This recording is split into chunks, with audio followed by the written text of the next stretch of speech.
राधे राधे दोस्तों। आज हम आपको सुनाएंगे कुदरत का न्याय, एक बूढ़े पिता की दुख भरी कहानी। अगर आप हमारे चैनल पर नए हैं तो प्लीज हमारे चैनल को सब्सक्राइब करें, वीडियो को लाइक करें और शेयर करें। कैलाश बाबू अपने कमरे में जाकर अपना बैग निकालने लगे, क्योंकि वो अपने बेटे बहू के रोज रोज के झगड़े से परेशान हो गए थे और उन्होंने अपने कुछ जोड़ी कपड़े बैग में रखे और बड़े ही उदास मन से अपनी पत्नी की तस्वीर को उठाया और उससे बोले, कितने नाजों से पालकर बड़ा किया था हमने अपने इकलौते बेटे को, तुम्हारा कितना लाडला बेटा था। कहते ही वो रो पड़े, किंतु फिर सोचने लगे, नहीं, यह कमजोर पड़ने का वक्त नहीं है। अभी अपनी आंखों के आंसू पोंछते हुए वे अपनी पत्नी की तस्वीर को अपने बैग में रखा और अपनी एक दोस्त को फोन किया जो वृद्ध आश्रम में रहते थे। भरे गले से उन्होंने बताया कि अब वह भी वृद्ध आश्रम में रहना चाहते हैं। इतनी बात सुनते उनका दोस्त राधे श्याम जो हैरान रह गया।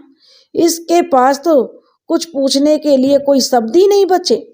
कैलाश बाबू ने केवल इतना ही कहा, मैं रोज रोज के कलेश से परेशान आ गया हूँ और 1 घंटे में मैं अब तुम्हारे पास पहुँच रहा हूँ। जिस समय कैलाश बाबू अपना घर छोड़कर अपना बैग लेकर निकलने लगे तो उन्होंने देखा उसका बेटा बहू अपने कमरे में बैठकर चाय और स्नैक्स का आनंद ले रहे थे, परंतु दोनों में से किसी ने नहीं पूछा कि बाबूजी आप यह सामान लेकर कहाँ जा रहे हैं, और ना ही किसी ने उन्हें रोकने की कोशिश की। रोज रोज के अपमान और जिल्लत भरी जिंदगी से परेशान कैलाश बाबू वृद्ध आश्रम पहुंच गए। थोड़े समय में ही उनके वृद्ध आश्रम के बहुत सारे मित्र बन गए। वे सबके साथ हालचाल बांटते, बातें करते। रोज सुबह से और शाम तक उनका समय अच्छे से बीतता।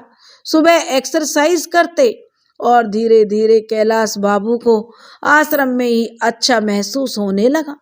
घर की अपेक्षा उन्हें वृद्ध आश्रम सुकून दे रहा था।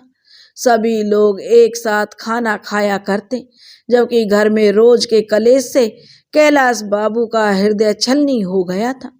हमेशा अपनी पत्नी की तस्वीर से वो बातें किया करते और कहते थे, तुम तो चली गई मुझे पहले ही छोड़कर, परंतु उस बेटे ने भी मेरा साथ छोड़ दिया जिसके लिए मैंने कभी अपना पसीना भी पानी की तरह बहाया था।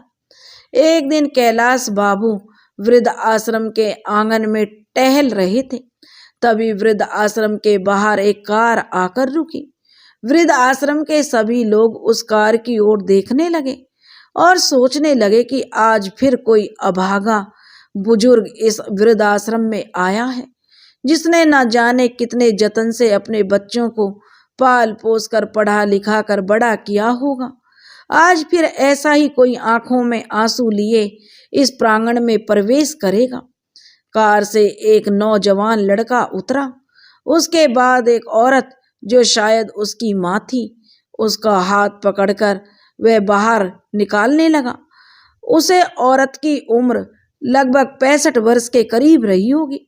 सर पर पल्लू होने के कारण उसका चेहरा सही ढंग से नजर नहीं आ रहा था। थोड़ी देर में ही कार से करीब 30-35 वर्ष की एक अन्य महिला उतरी, जिसके हाथ में एक बैग था। उस महिला ने वह बैग उस बुजुर्ग औरत के हाथों में थमाया और उससे कुछ बात कहने लगी। वह बुजुर्ग औरत चुपचाप उस महिला की बातें सुन रही थी। फिर वापस वे दोनों कार में बैठकर चले गए। बुजुर्ग महिला वृद्ध आश्रम के बाहर कुछ देर तक वैसे ही खड़ी रही, फिर भारी मन से अपने आंसू पोंछते हुए वृद्ध आश्रम में आ गई। कैलाश बाबू की ओर देखते ही अपने सिर के पल्लू से अपने चेहरे को वो छुपाने लगी। फिर बिना कुछ कहे महिला विभाग की तरफ चली गई। तभी कैलाश बाबू के साथ खड़े एक बुजुर्ग ने कहा, आज फिर एक माँ की ममता तार तार हो गई कैलाश बाबू। फिर से एक माँ के सपनों को चकनाचूर कर दिया गया। कैलाश बाबू बार बार उस महिला के चेहरे की ओर देखे जा रहे थे। उन्हें लगा जैसे वह उस महिला को जानते हैं, लेकिन वह पूरी तरह समझ नहीं पाए कि वह महिला कौन है। अक्सर कैलाश बाबू देखते कि वह महिला अपने पल्लू से अपना आधे चेहरे को जो छुपा कर रखती थी, लेकिन एक दिन जब वह महिला बागवानी के काम में लगी हुई थी तो कैलाश बाबू उस समय टहलने के लिए निकले थे। बागवानी करते समय उस महिला के सिर से पल्लू उतर गया। कैलाश बाबू को उस महिला का चेहरा देखते ही जो उनके पैरों तले जमीन खिसक गई। ना जाने कितने सवालों ने उनके दिमाग को घेर लिया। उसी समय उनका एक मित्र भी उनके पास आया और बोला, खाना खाने का समय हो गया है, चलिए। तुम कहाँ घूम रहे हो मित्र, और तुम इतने गुमसुम क्यों हो? सभी लोग नाश्ते की मेज पर मौजूद हैं, लेकिन तुम नहीं थे वहां पर, इसलिए मैं तुम्हें बुलाने आ गया हूँ। क्या बात है दोस्त, कोई परेशानी है क्या? कैलाश बाबू बोले, बस मैं आ ही रहा था। और वो खाने के कमरे में चले गए। खाने के कमरे में बैठने के बाद कैलाश बाबू की नजर बार बार जानकी देवी को ढूंढ रही थी। वे उनसे पूछना चाहते थे आखिर ऐसा क्या हुआ कि उन्हें यहाँ आने की नौबत आ गई। उनका तो भरा पूरा परिवार था और हमेशा कहती थी वह अपने बेटे बहू के साथ बहुत खुश हैं, फिर आज ऐसा क्या हो गया? कैलाश बाबू उधर ही किसी व्यक्ति से पूछते हैं कि भाई 2 दिन पहले जो एक महिला वृद्ध आश्रम में आई थी वह आज खाना खाने क्यों नहीं आई? तो उस व्यक्ति ने बताया कि वह माताजी आज बहुत दुखी हैं, इसलिए उन्होंने खाना खाने से मना कर दिया। परेशान भी क्यों ना हो, आखिर जो उनके बेटे बहू ने उनके साथ किया है ऐसा तो कोई दुश्मन के साथ भी ना करे। वह बार बार अपने घर को याद कर रही हैं, सुबह से अपने कमरे में बैठी रोए जा रही हैं, इसलिए उनका ध्यान भटकाने के लिए उन्हें बागवानी करने का काम दिया गया था। यह सुनकर कैलाश बाबू का मन परेशान हो गया। वे जानना चाहते थे आखिर जानकी देवी के साथ क्या हुआ है, इसलिए थोड़ी देर बाद विभाग में जानकी देवी के पास गए। कैलाश बाबू को अपने सामने खड़ा देखकर जानकी जी थोड़ा परेशान सी हो गईं। तभी कैलाश बाबू ने कहा, मैं जानता हूँ कि आपने मुझे पहचान लिया होगा, लेकिन क्या मैं यह जान सकता हूँ आप इस हालात में कैसे पहुंची? जानकी जी कुछ नहीं कह पाईं, परंतु उनकी आंखें आंसुओं से भर गई थी। यह देखकर कैलाश बाबू और भी अधिक परेशान हो गए। उनका दिल किया कि वो जोर जोर से चिल्लाकर इस दुनिया से पूछे, क्यों बुढ़ापे में बूढ़े माँ बाप को पुराने सामान की तरह निकालकर बाहर फेंक दिया जाता है? क्या बूढ़ों का कोई आत्म सम्मान नहीं? अपने विचारों में मगन कैलाश बाबू वृद्ध आश्रम के प्रांगण में टहल रहे थे। अचानक उनका पैर क्यारी के किनारे से टकराया और वो गिरते गिरते एक पेड़ को पकड़कर संभल गए। तभी पास से गुजर रहा वृद्ध आश्रम का कर्मचारी कहने लगा कि अंकल जी, आप ठीक तो हैं ना? कहीं चोट तो नहीं लगी? अपना पैर दिखाइए, अगर कहीं लगी हो तो मैं अभी पट्टी कर देता हूँ। कैलाश बाबू कहने लगे, अरे नहीं, कुछ ज्यादा चोट नहीं है, बचाव हो गया। इतना कहते हुए कैलाश बाबू प्रांगण में रखे बेंच पर जाकर बैठ गए और कुछ महीने पहले घटी एक घटना को याद करने लगे, जब वे बाथरूम में फिसल कर गिर गए थे और उनके पैर में ज्यादा चोट लग गई थी। उनकी बहू उस चोट को देखकर भी अनदेखा करके अपने काम में लगी रही। उनका बेटा चिल्लाकर बोला था, क्या संभल कर काम नहीं कर सकते बाबूजी? मुझे तो समझ नहीं आता कि आप इतनी हड़बड़ी में क्यों रहते हैं। कोई काम ठीक से करना नहीं आता, जब देखो जब चोट लगाकर बैठ जाते हो, हमारा काम ही बढ़ाते रहते हो। अगर कोई काम नहीं होता तो मत किया करो, आराम से अपने कमरे में क्यों नहीं बैठते हो? दिन भर इधर उधर घूमते रहते हो। उससे इतना भी तो बन नहीं पाया था कि अपने पिता का हालचाल पूछे या चोट पर मरहम पट्टी करे। एक दिन जब कैलाश बाबू का चश्मा टूट गया तो अपने बेटे से वो कहने लगे, बेटा मेरा चश्मा ठीक करा देना, टूट गया है, ठीक से दिखाई नहीं देता। इतनी बात सुनते ही बहू बीच में जोर से चिल्ला पड़ी, बस चारपाई पर बैठे बैठे खर्चे बढ़ाते रहते हैं, कोई काम धंधा तो करते नहीं है, बच्चों की तरह हरकतें करते रहते हैं। बहुत तंग आ गई हूं मैं आपसे। ना जाने कितनी बार ऐसा हुआ जब कैलाश बाबू अपने बेटे और बहू से अपमानित हो चुके थे। अपने अतीत में झांकते हुए कैलाश बाबू अपने विचारों में खोए हुए थे। तभी सामने से उनके बुजुर्ग मित्र राधे श्याम जी आते हुए दिखाई दिए। राधे श्याम जी के चेहरे पर मुस्कुराहट थी। उन्हें देखकर कैलाश बाबू बोले, क्या बात है राधे श्याम, आज तो बड़े ही खुश नजर आ रहे हो। अभी राधे श्याम जी ने कहा आज मेरे बेटे का जन्मदिन है, उसका फोन आया था कि आज वह मुझसे मिलने आने वाला है, इसलिए मैं बहुत खुश हूँ। बहुत दिनों के बाद आज उसका चेहरा देखने को मिलेगा।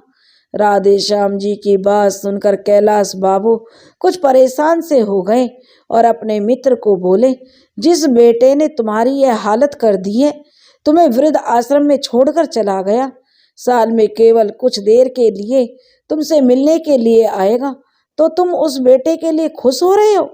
तभी राधे श्याम जी बोले, मैं तो इसी बात से खुश हूँ कि कम से कम मेरा बेटा मुझसे मिलने तो आ रहा है, मेरे लिए तो यही बहुत बड़ी बात है। लेकिन कैलाश जी अपने मित्र से नाराज होकर उनकी बात को बिना सुने अपने कमरे में जाकर बैठ गए और सोचने लगे, यह किस्सा केवल मेरे साथ या जानकी जी के साथ ही नहीं, वृद्ध आश्रम में रहने वाले हर एक बुजुर्ग की कोई ना कोई कहानी है और सभी की जिंदगी में वृद्ध आश्रम में रहने के पीछे कोई ना कोई वजह जरूर है। बिना किसी वजह के अपनी मर्जी से कोई वृद्ध आश्रम नहीं आता, जब तक कि एक व्यक्ति अंदर तक टूट नहीं जाता, जब तक कि वह यहाँ आने के लिए मजबूर नहीं होता।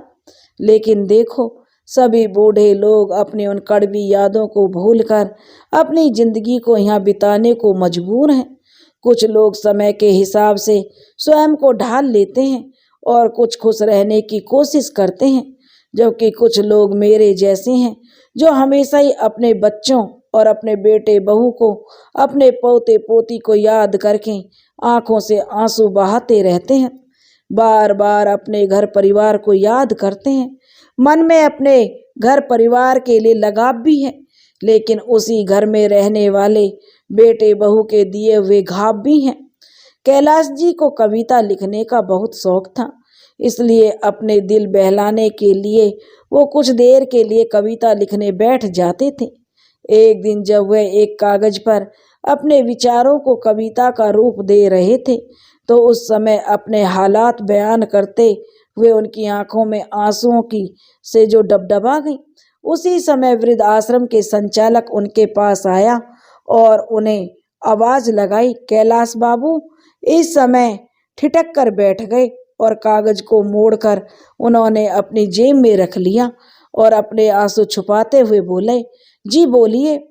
तो वह बोला, कैलाश जी, आपका बेटा और बहू आपसे मिलने आए हैं, साथ में आपका पोता भी है। यह बात सुनकर कैलाश जी हैरान हो गए, साथ में उनके चेहरे पर नफरत के भाव भी उभर आए। सोचने लगे, आज मेरे बेटे बहू को मेरी याद कैसे आ गई। जब ऑफिस में गए तो इस समय उनका 5 वर्ष का पोता गोलू उन्हें देखते ही दादू दादू बोलते हुए झट से उनकी ओर दौड़ा और उनकी टांगों से चिपक गया। कैलाश बाबू की आंखों में आंसू छलक पड़े। अब तक वे मन मारकर वृद्ध आश्रम में जैसे तैसे जी रहे थे, लेकिन अपने पोते को देखते ही उनका दिल जो कमजोर पड़ने लगा। परंतु फिर अचानक दिमाग में विचार आया, यह वक्त मुझे मजबूती से अपने निर्णय पर टिके रहने का है। ऐसा सोचते ही वे गुस्से से अपने बेटे को देखते हुए बोले, तुम यहाँ क्या करने आए हो? चले जाओ यहाँ से, मुझे किसी से मिलने की कोई जरूरत नहीं है। मैं यहाँ बहुत खुश हूँ और अपनी जिंदगी बड़ी आराम से काट रहा हूँ। कम से कम यहाँ पर मेरे साथ हंसने व बोलने वाला कोई तो है। वह बेटा कहने लगा, पिताजी दरअसल बात यह है, आज गोलू का जन्मदिन है और हमने घर में पार्टी रखी है। गोलू की ख्वाहिश है कि आप भी उसके जन्मदिन पर उपस्थित रहें। यदि आप आएंगे तो आपके पोते को अच्छा लगेगा। तभी कैलाश बाबू बोले, देखो मैं वह घर छोड़ चुका हूँ और अब मैं वहाँ दोबारा नहीं जाना चाहता। इस समय उसका बेटा बोला, पिताजी आप घर चलिए, वहाँ आपके मित्र भी पार्टी पर आ रहे हैं, मैंने उन्हें भी बुलाया है। सभी आस पड़ोस वाले और रिश्तेदार भी आएंगे, सब लोग आएंगे, आपके बारे में पूछेंगे तो हम क्या कहेंगे। तभी कैलाश बाबू बोले, अच्छा तो आज मुझे अपने बेटे के जन्मदिन के लिए बुलाने नहीं बल्कि अपनी इज्जत बचाने के लिए तुम बुलाने आए हो। सभी रिश्तेदार आएंगे तो पूछेंगे तुम्हारे पिताजी कहाँ हैं, तो तुम क्या जवाब दोगे। इसलिए तुम लोग मुझे बुलाने आए हो। अभी के अभी खड़े हो और चले जाओ यहाँ से, मैं कहीं नहीं जाने वाला हूँ। तुम लोग कितने स्वार्थी हो गए हो, जरूरत पड़ी तो बुलाने आ गए, वरना इतने महीनों से मैं यहाँ वृद्ध आश्रम में हूँ, एक बार भी खबर लेने नहीं आए कि मैं जिंदा भी हूँ या मर गया। इतना तो तू फोन करके भी मेरा हालचाल पूछने तक की तुमने जरूरत नहीं समझी। तुम लोगों ने चले जाओ यहाँ से, अभी इतना तक नहीं पूछा कि घर छोड़कर वृद्धाश्रम क्यों चले गए बाबूजी। आज जरूरत पड़ी तो हाथ जोड़कर मुझे लेने आ गए हैं। नहीं, अब से यही मेरा घर है, मैं कहीं नहीं जाऊंगा अपने घर को छोड़कर। ऐसा कहते हुए कैलाश बाबू अपने कमरे की ओर जाने लगे। तभी उनका बेटा और बहू दोनों ने आपस में प्लान बनाया कि पिताजी ऐसे नहीं मानेंगे, कुछ तो करना पड़ेगा, तभी हम इन्हें अपने घर ले जा सकेंगे और रिश्तेदारों के ताने सुनने से बच सकेंगे। इसलिए दोनों रोनी सूरत लेकर कैलाश बाबू के पास गए और गिड़गिड़ाते हुए कहने लगे, पिताजी माफ कर दो, आपके पोते का जन्मदिन है, क्या आपको अपने पोते की खुशियों में शामिल होने का मन नहीं कर रहा। इतनी बात सुनकर कैलाश बाबू का दिल पिघलने लगा। तभी गोलू बोला, चलो ना दादू, बहुत मस्ती करेंगे। और अपने पोते की बात सुनकर कैलाश बाबू खुद को रोक नहीं पा रहे थे, परंतु दोनों बेटा और बहू की करतूत की वजह से वो घर नहीं जाना चाहते थे। लेकिन गोलू ने कहा तो वो घर जाने के लिए तैयार हो गए। फिर बोले, लेकिन मेरी एक शर्त है, मैं घर पर चलूंगा और जैसे ही गोलू का जन्मदिन हो जाएगा उसके बाद मुझे वृद्धाश्रम वापस लौटना है और तुम लोग मुझे वृद्धाश्रम तक छोड़ने आओगे। बेटा बहू इस बात के लिए तैयार हो गए। गोलू का जन्मदिन बहुत धूमधाम से मनाया गया। सभी रिश्तेदार और अड़ोस पड़ोस के लोग बहुत अच्छे से मिलते जुलते हैं। कैलाश बाबू के पुराने मित्र भी आज उन्हें बहुत दिनों बाद मिले, परंतु कैलाश बाबू ने किसी से कुछ नहीं कहा और वो हंसते मुस्कुराते हुए पूरी पार्टी का आनंद उठाते रहे। परंतु उनके मन में कुछ विचार चल रहे थे। वो सोच रहे थे, कल अपने बेटा बहू को जो सरप्राइज में देने वाला हूँ उसकी तो उन्होंने कभी कल्पना भी नहीं की होगी। जब पार्टी खत्म हुई तो बहुत रात हो चुकी थी। उसे समय कैलाश बाबूजी घर पर ही रुके हुए थे। जब अपने कमरे में सोने के लिए गए तो अपनी पत्नी सुधा की यादों में खो गए। तो उनकी पत्नी कहती थी, आप भी ना छोड़िए, 2 रोटियों से क्या पेट भरता है, 1 रोटी तो और ले लीजिए, अभी गर्मा गर्म सेक कर लाती हूँ, 1 रोटी और मेरे कहने से खा लीजिए, आप खाते हैं तो मेरे तन को लगता है। तो कैलाश बाबू बोले, अरे नहीं सुधा, मेरा पेट पूरा भर चुका है, और कितना खिलाओगी मुझे। अपनी पत्नी को याद करते करते कैलाश बाबू सोचने लगे कि एक सुधा थी जो मुझे 1 गिलास पानी भी खुद से उठाने नहीं देती थी, और एक उसकी बहू है जिसने मुझे 1-1 रोटी के लिए तरसा दिया है। छोटे से छोटा काम भी मुझ पर डाल देती थी। सब्जी लाने से लेकर घर की साफ सफाई तक का सारा काम मुझसे करवाती थी। मुझे वह काम करने में भी हर्ज नहीं था, परंतु सब करने के बाद भी अगर घर में इज्जत ना मिले तो ऐसी जिंदगी किस काम की। अपनी पत्नी की यादों में गुम पता नहीं कब कैलाश बाबू की आंख लग गई। सुबह जब सोकर उठे तो देखा बेटा और बहू दोनों तैयार खड़े थे। जैसे ही वो बाहर आए तो बहू बोली, चलिए पिताजी तैयार हो जाइए, आपको वापस वृद्धाश्रम छोड़ आते हैं। ऐसा कहते हुए बहू ने मन में विचार कर चल रहे थे कि कहीं पिताजी हमेशा के लिए यहीं रुकने का तो मन नहीं बना लें, इसलिए जल्द से जल्द उन्हें वृद्ध आश्रम में छोड़ देना ही ठीक होगा। कैलाश बाबू उन्हें देखकर हैरान थे और अपने बेटे बहू की मंशा को अच्छी तरह समझ रहे थे, इसलिए वह भी जल्दी से नहा धोकर तैयार हो गए और जैसे वृद्ध आश्रम में जाने के लिए गाड़ी में बैठने लगे तो वह देखते हैं कि उनकी बहू के चेहरे पर एक संतुष्टि भरी मुस्कान थी। मन ही मन वो सोचने लगे, चलो बेटा, आज तुम्हें जो सरप्राइज दूंगा उसके बाद से तो तुम वृद्ध आश्रम का नाम लेना भी भूल जाओगे। कैलाश बाबू ऐसा सोचते हुए कार में बैठ जाते हैं और एक पल को अपने घर को निहारते हुए फिर सोचने लगते हैं कि ठीक ही है, जहाँ मन को तसल्ली मिले उधर ही रहना चाहिए। यहाँ तो बेटे बहू को मुझे निकालने की बहुत जल्दी है, तो रहकर भी यहाँ मैं क्या करूँगा। अपना वृद्ध आश्रम ही अच्छा है, जहाँ मैं अपने हिसाब से खाता हूँ, अपने हिसाब से रहता हूँ, अपने मनपसंद का काम करता हूँ, किसी की तरह की चिक चिक नहीं होती। जैसे वृद्ध आश्रम के सामने कार रुकी तो बेटे बहू कार से उतरकर बाहर खड़े हो गए। कैलाश बाबू भी कार से निकले और अंदर जाने लगे। जाते जाते कैलाश बाबू रुक गए और पीछे मुड़कर अपने बेटे बहू को आवाज लगाई। वे दोनों अभी कार में बैठने ही वाले थे, तभी कैलाश बाबू की आवाज सुनकर दोनों रुक गए। कैलाश बाबू ने फिर कहा, वापस मत जाओ, मुझे तुम्हें किसी से मिलाना है। उनके बेटा बहू उनके पीछे पीछे चल पड़े। वृद्धाश्रम के प्रांगण में पहुंचकर कैलाश बाबू वहीं काम करने वाले एक व्यक्ति से जानकी जी को बुलाने को कहते हैं।